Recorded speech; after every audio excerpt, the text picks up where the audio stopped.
these proceedings are here to see that justice is done.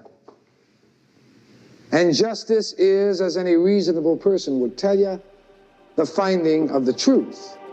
Only we have a problem here.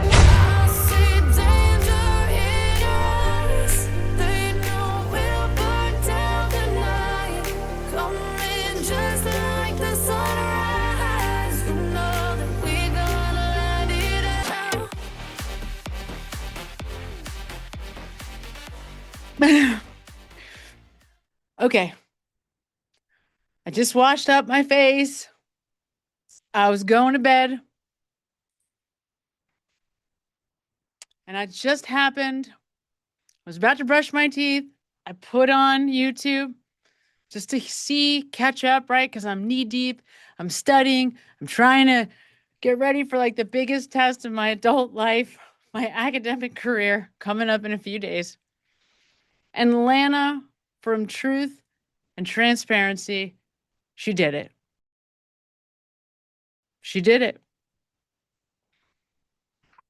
She gave us the absolute, undeniable proof that we have needed for a very long time that proves the people in that house killed John O'Keefe.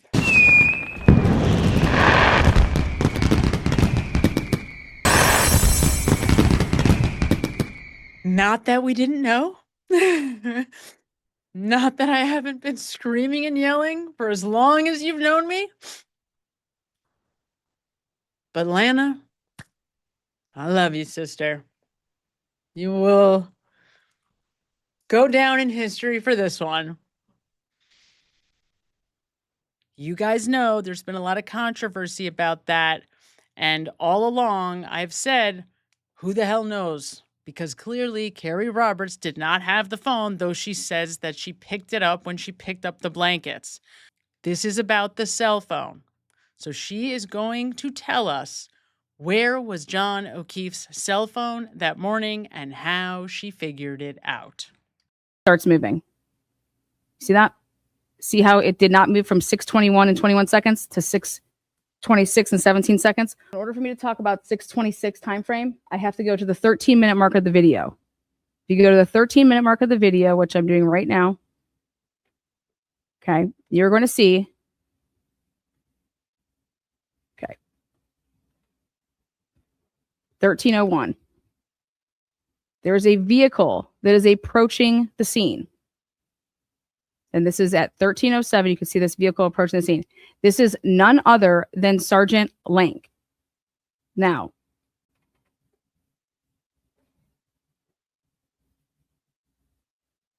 what happens here? Sergeant Lank gets out of the vehicle. Holy shit. Literally at the same timestamp, and I'm going to show you, at the same timestamp that Lank gets out of the vehicle and starts walking, guess what John O'Keefe's phone starts doing? At 6:26 and 17 seconds, John O'Keefe's phone starts moving. Don't believe me? Check it out. Well, guess what happens when you get into a car and you drive over from your house to 34 Fairview? The phone's not going to take any steps when you're driving in the vehicle. Okay? Now, I got more. Now, after that, we're going to go back over here. So what you can start doing is during this period of time at 6:26. So what I basically am showing you is that Lank is arriving to the scene with John O'Keefe's cell phone. Now, LANA, how did that possibly happen? Well, I'm going to tell you how that happened. Remember at 6:04 and 10 seconds when the phone started taking a walk for 432 steps? See that? 432 steps. 6:04 and 5 seconds to 6:11 and 30 seconds. The phone takes 432 steps. Okay. Then you have from 6:11 and 30 seconds to 6:15 and 34 seconds. You have a 4-minute window. Okay. You have a 4-minute window of which, wait, weren't we saying that we were light on cars at the house? Weren't we saying that, I don't know, where's the Ford Edge? John O'Keefe's phone starts moving before anybody gets out of that SUV to go over to perform any type of life-saving measures. Okay. So when was Lank employed to like, hey, help out, do this, do that? Okay. Well, what it looks like to me is that somebody took 432 steps, which is an average of 57.5 steps per minute during the time frame of those minutes that I just told you, 6:04 to 6:11. Then it looks like somebody got into a vehicle, and then it looks like it was drove for about 4 minutes. And wait, doesn't Lank just live right down the street? Yeah, he does. Okay. And then I just showed you that when you would get out of a car, so when you get out of a car, that's why John O'Keefe's phone would have here at 6:15 to 6:21. That's why there's steps, because the phone was, whoever had it got out of a vehicle and took steps with it and then passed it off to Sergeant Lank. Now, next. After I figured this out, I said, I want to try to debunk my theory. So I have to see it all the way through, meaning you guys see all of these timestamps right here. And I'm able to go all the way until 8:31 and prove that it was with Sergeant Lank. And then it was then from 8:31, it sits until about 11:05, as you can see here if you zoom in. So I wanted to prove that Officer Lank had the cell phone and it was given to him prior to him arriving to the scene. Now let me show you how I complete this. Okay, 3357. Now, this is equivalent to John O'Keefe's phone stopping with any movement from 6:34 and 44 seconds to 6:36 and 16 seconds. So I have 1 minute and 40 seconds of downtime when his phone is not moving. John O'Keefe's, okay? Now check this out. The same time that Officer Lank stops moving and gets into a vehicle, which is Seraph's right here. At that same time, John O'Keefe's cell phone stops moving. Okay. And then watch what happens in this 1 minute and 40 second exchange. You. Good. So I'm just responding to a scene now. We have a Boston police officer that was just found in the snow here, and does have some trauma to his head. Not sure if he's been in a fight or whatever. Our medics don't believe he's going to make it. I'm doing my best to try to preserve some sort of a scene down here, but it's fucking brutal, you know, with the weather. Yeah, I'm not sure if I mentioned yet. He's a Boston police officer also. I'm going to section her so we know where she is. Yeah, Karen Gilbert. Yes, sir. Sergeant Lank, L.A.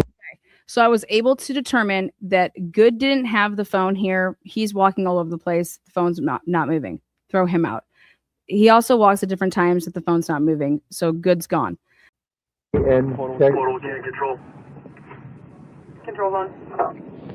no worries. L Can you A start FD to this N location? K. Roger.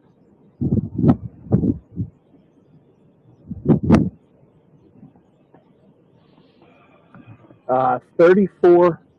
We're at 34 Fairview, FAIRVIEW Road, and that's here in Canton. Okay, now, please pay attention to what Officer Lank is about to fucking do. Okay, great. Thank you. All right. Thanks. Thank you. Bye. Okay, here it comes. Stevie, I'm just going to take a picture of. Is this your screen here, Steve?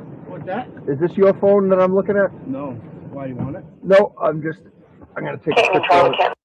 Officer Lank just plays so fucking dirty and plays it off to Steven Seraph and says, hey, is this your phone? He's like, is this your screen? I'm just going to take a picture. Is this your screen? Is this your phone? Nope, that's not my phone. Ready? And you guys should all be wondering, like, wait, huh?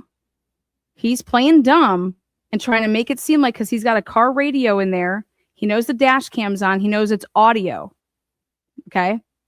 And he is trying to sell it like there's this phone that's just in Officer Seraph's vehicle. Okay? Ready? Listen to what else he does. 682. I think that's his phone, Mike. 682. And then Seraph says, I think that's his phone. I think that's his phone. Do you have his phone? I have Do you have his phone? And like, it's like, who's he? You know what I mean? Who's he? Listen to what Lank says. the suspect. Phone, Mike. 682. Do you have his phone? I have the suspect. I have the suspect. I have the what? I have the suspect's phone. So I was able to time all this up a second way to make sure that he was actually in the vehicle when I think that he's in the vehicle, right? So it was like a triple way that I checked. And that was through Officer Devers' radio communications. Thumbs up. He's in the vehicle during the downtime in this little window, okay, when Officer John O'Keefe's phone is not moving. Then, I cannot make this up. Again, I encourage you to debunk this. Here it goes. Thank you. Do you want to go talk to the front door? Yeah, is this yours?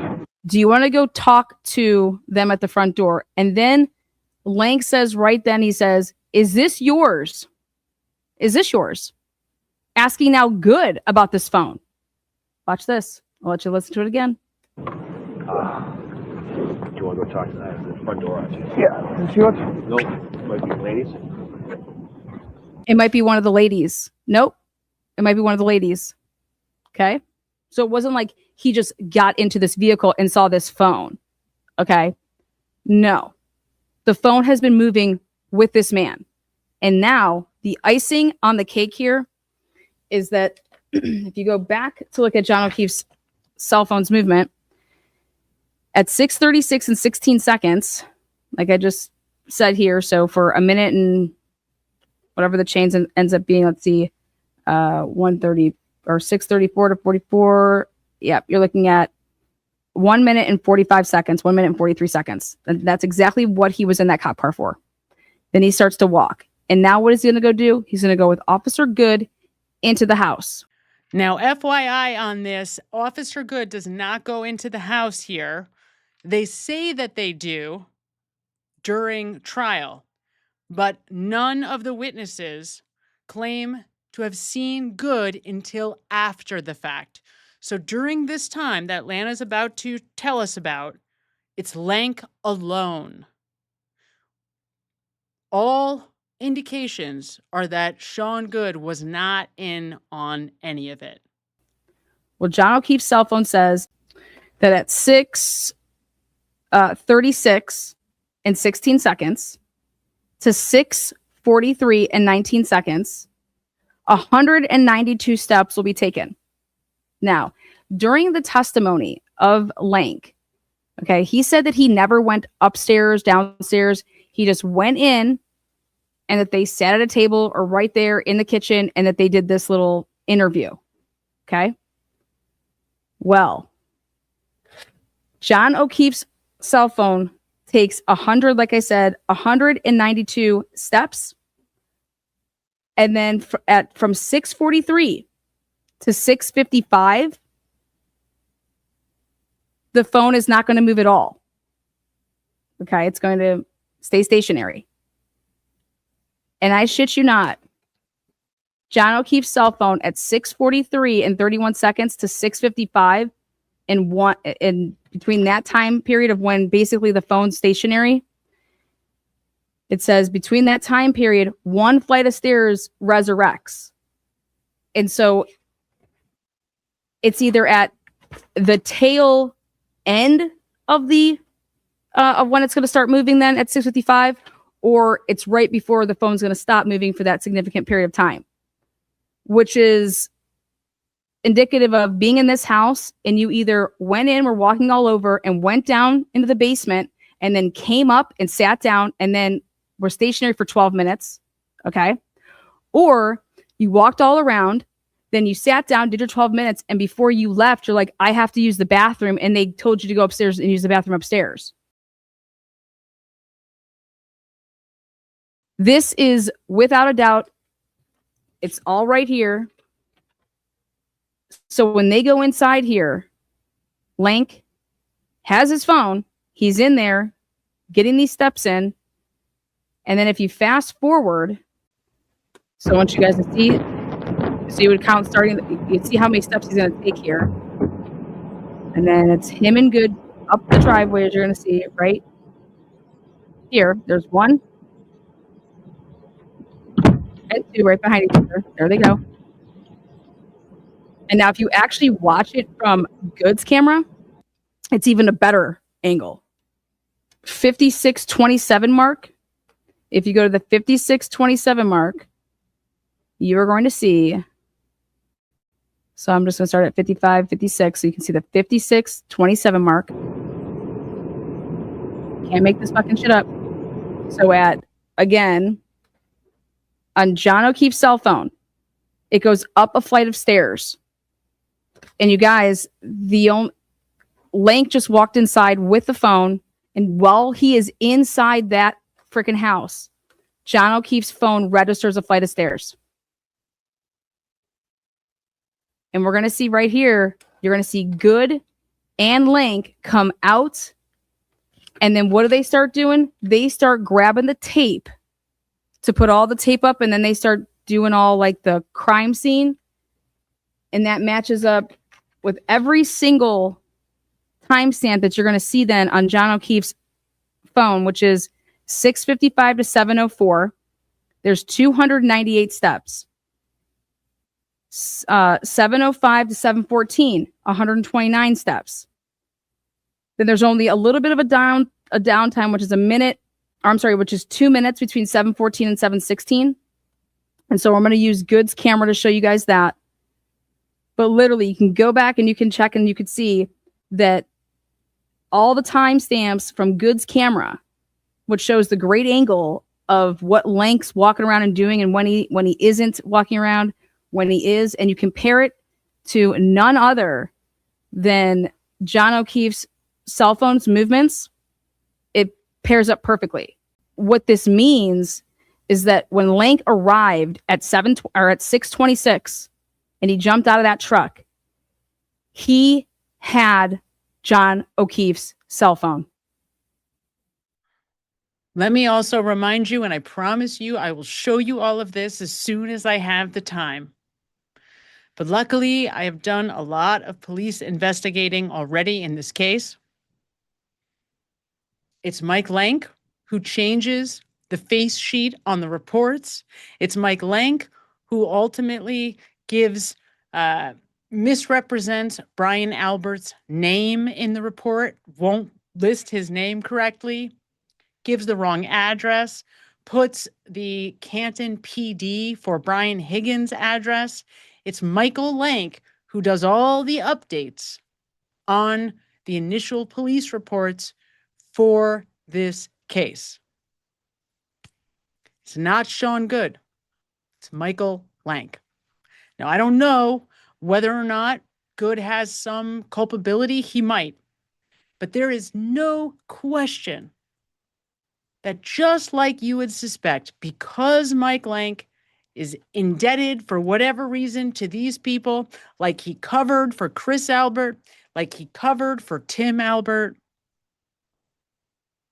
Michael Lank, without a shadow of a doubt, who lives by his own statement, by his own testimony, 4 minutes from the Albert home. And remember, he tells us that on cross-examination because Alan Jackson says, you just decided spontaneously that you were going to show up and start working on this morning. And he says, I would never not take this call.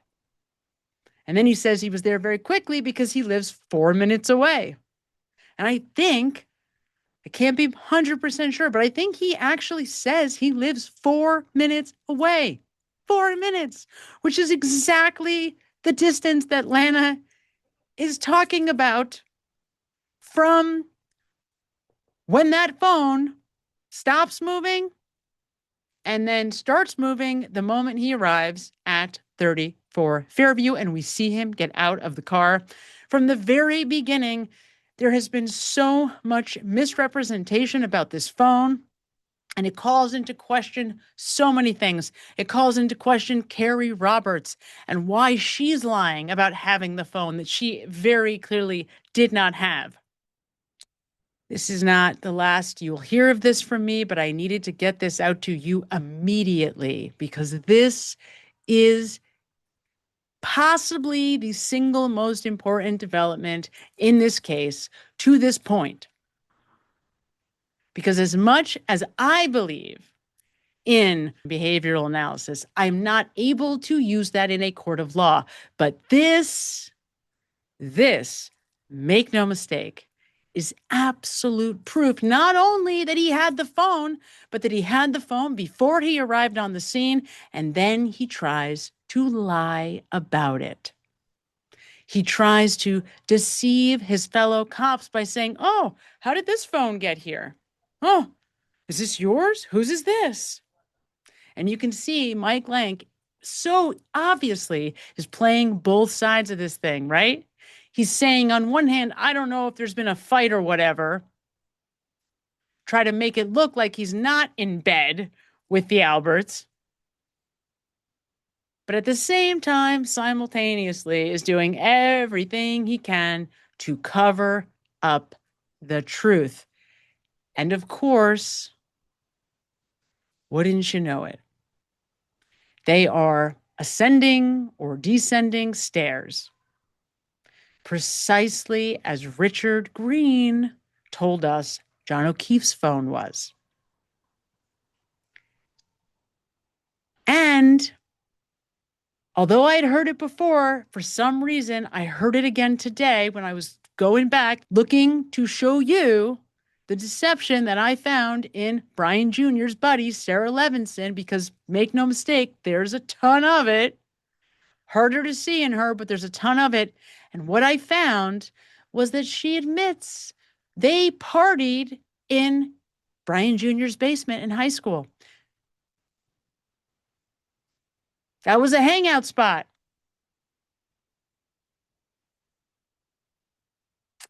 Could it be that that was a hangout spot again for the boys on this night? And could it be that though this group all saw John come into the house, maybe they didn't see what happened because they were upstairs and the boys were downstairs? But that's how close Mike Lank is to the Alberts, that they're willing to show him the crime scene. And they give him the phone and say, "You deal with it." This is absolute definitive proof. This is a very serious problem. And I ask you, I pray to you to please pass this message to anyone and everyone you know, because this case needs to be reopened immediately. You know it, I know it, we've all known it for a long time, but we have absolute evidence that these people are involved in some type of outright cover-up, that they murdered a police officer and then tried to pin it on the girl. It is the defense counselor's duty to protect the rights of the individual, as it is the prosecution's duty to uphold and defend the laws of the state. Justice for all. Only we have a problem here. I live inside my own world of make-believe. Kids screaming in their cradles, profanities. I see the world through ice covered in Cross out the ones who heard my cries and watched me weep. I love everything. Fire spreading all around my room. My world's so bright, it's hard to breathe, but that's alright. Hush.